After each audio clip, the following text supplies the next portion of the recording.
Hi, everyone. I am live. Welcome again to this live stream. I was running a little bit late, but I am here because we're going to talk about, let's dive into this. It is called the process of interoception. Let me just make sure. Now, the process of interoception is really it's key to what happens to us, how we interact with other people, how we respond to our environment, how we interact or how we react and respond to our situations. Interoception is our ability to tune into our body's signals. Last week, I mentioned neuroception. Neuroception is when the body makes an interpretation of what is happening to the environment. There are only two categories that the body can use to analyze: safety and danger, right? But life is more complex than that. Life is more than just black and white. These are the only categories, right? There are times when, yes, you see a snake, on the ground while you are riding your bike, which happened to my husband and a friend. And that is definitely danger, right? But when you are, in your office, or when you are, for example, on vacation and you get a call or a text from your boss, right? And you see the number appear in the on your phone, your caller ID, what happens? Your body will have to decide whether it is something to feel anxious about, or that it is just a normal call, it's just a normal thing, right?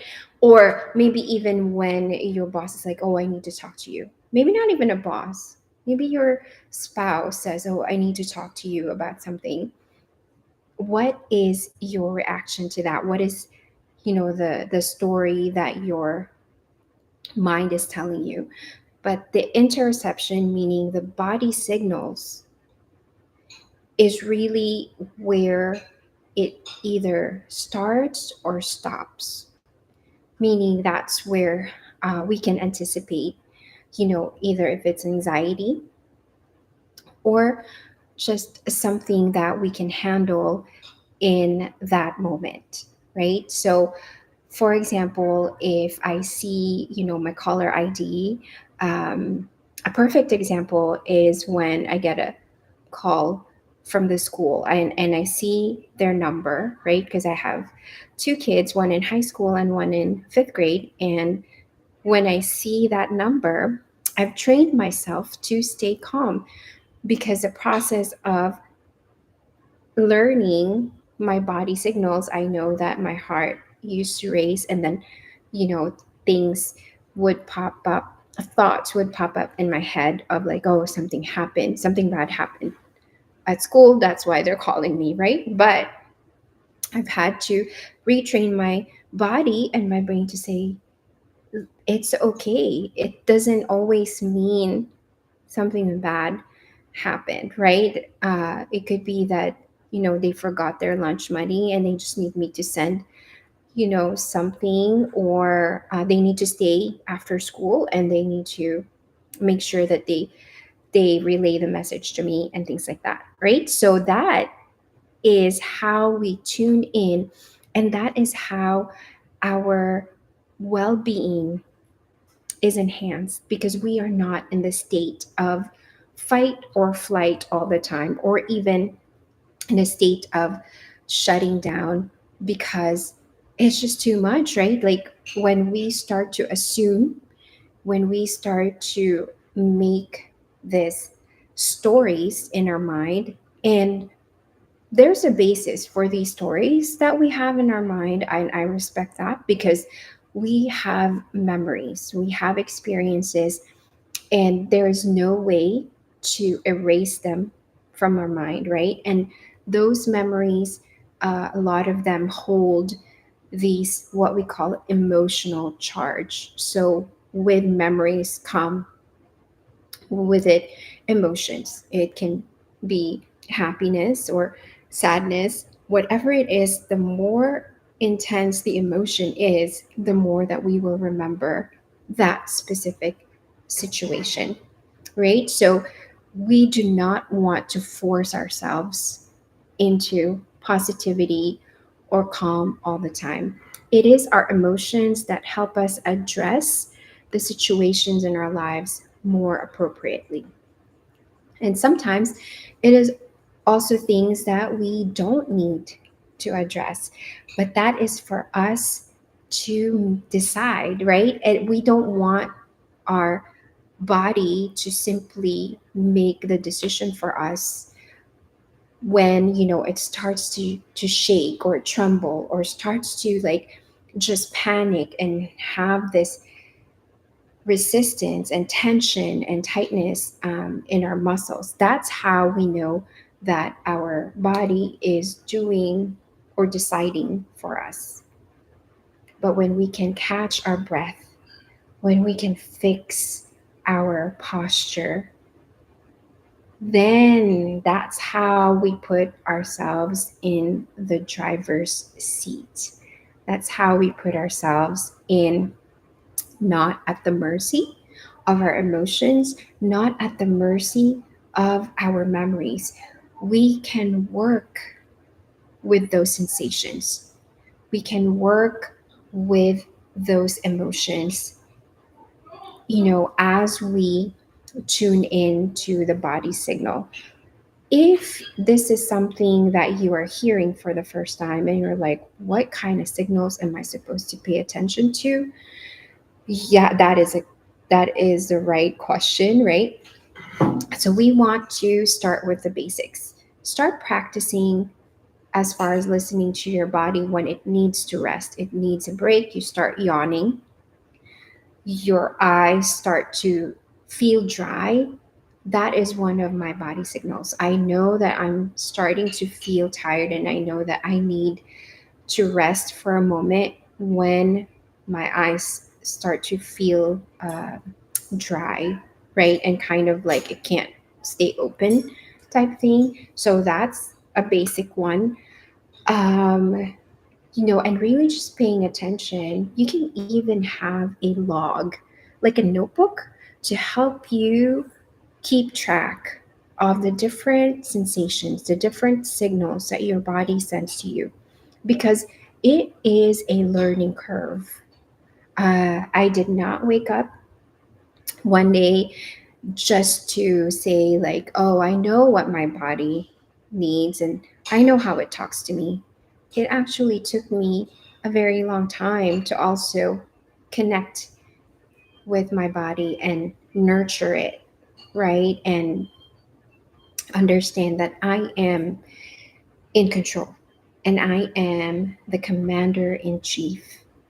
Your nervous system is the command center for your mind and your body. Think of it as a mission control center, right? Like when NASA is about to launch, their spaceship or their programs into outer space.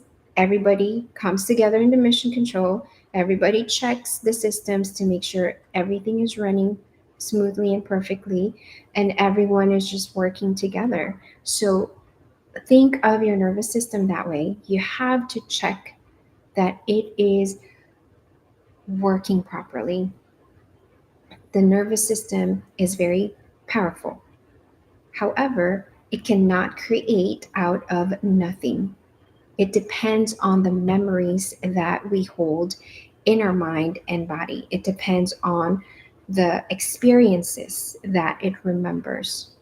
So, the other question that I want to share with you is, what kinds of memories are you feeding your nervous system, right? Are you always in a state of emergency, in a state of alertness and hypervigilance? Or is your energy so deactivated and collapsed that you feel stuck, right? So, what are those adjustments? What are those uh, small details that you can handle to change in your lives, right? In your routine, and in the way that you just, do things on a daily basis. So we started with rest. What kind of signals does your body give you when it's time to rest? What's another thing? Another basic one is hunger. What kinds of signals does your body give you when you're hungry? Is it like, your stomach makes a sound? Do you get a headache, right? You start to feel dizzy or lightheadedness. Those things are definitely signs of perhaps hunger or dehydration or thirst. So pay attention to those things. Another body signal would be like lack of sleep, or perhaps, you waited too long to eat. And there's also deeper things that your body gives you signals for: lack of connection, right? Or too busy, um, overwhelmed, and just your schedule is filled up with too many things. Perhaps you're seeing that you're more irritable than usual, or you no longer enjoy the things that you used to enjoy. Those definitely are signals that it is time to pause. That is where the signal is, right? And this is how, we enhance our well-being, how we tune in. Once we tune into our body signals, this is one way of prioritizing our mental health, because then we can say, oh, wait, let me see what's going on. And that is the perspective that you want to take. Let me see what's going on, not the perspective of something's wrong with me. This is not right. That is also a practice in itself, that we don't want that to be part of our vocabulary. We don't want that to be a part of our identity, right? And in the realm of, just thinking that there's something wrong with us, or that there's something, um, or that we did something wrong, right? um, this is more about understanding what is happening, right? Is there something going on that I missed with, my body and things like that? So again, interoception is how we process our internal world. Neuroception is how our body and our mind process the external stimuli, external factors, the external environment. And the difference between our reaction, right, the stimuli and our reaction and how we respond, is how we pay attention to our body signals.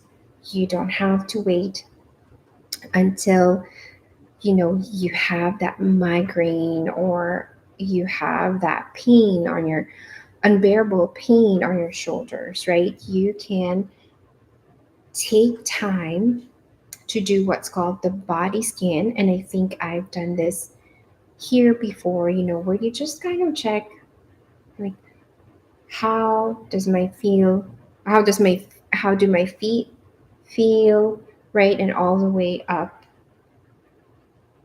to your chest and your throat area, right, all the way to your head. um, make it a routine, make it part of your routine.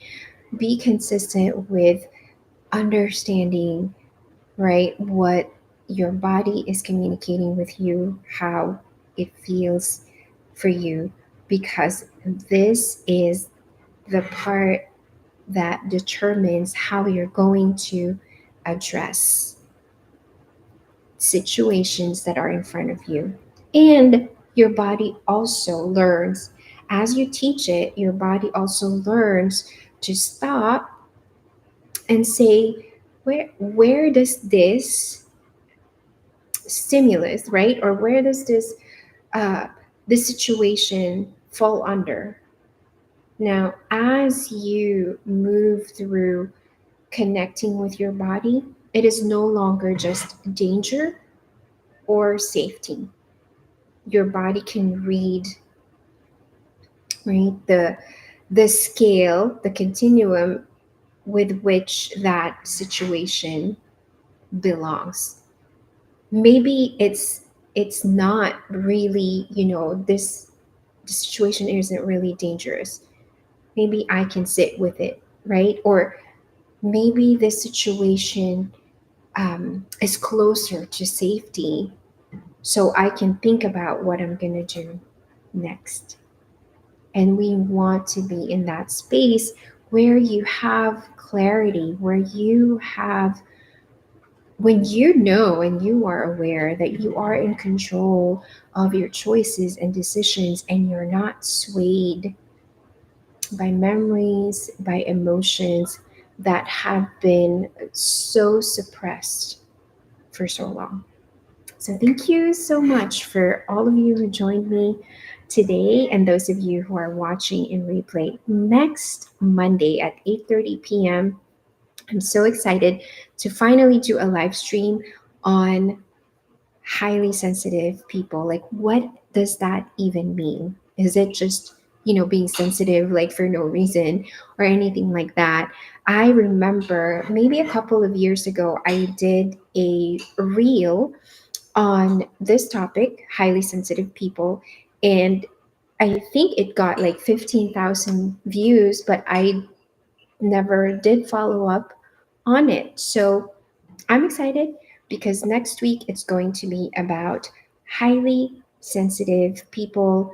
What does that mean? How do we, um, what's that like? Or maybe if you are, if any of your loved ones are highly sensitive people, right, you might want to join the live stream so you know how to help them, or how to um, nurture their needs as well, right? So I hope you all join me, and then the week after that we will talk about election anxiety and economy anxiety. So that should be very interesting. And once again, I always bring evidence-based tools for you, things that have worked for me and my clients. So I hope you all have a wonderful rest of your evening and also a great weekend. And I will see you next Monday at our regular time, 8:30 p.m. EST. Bye.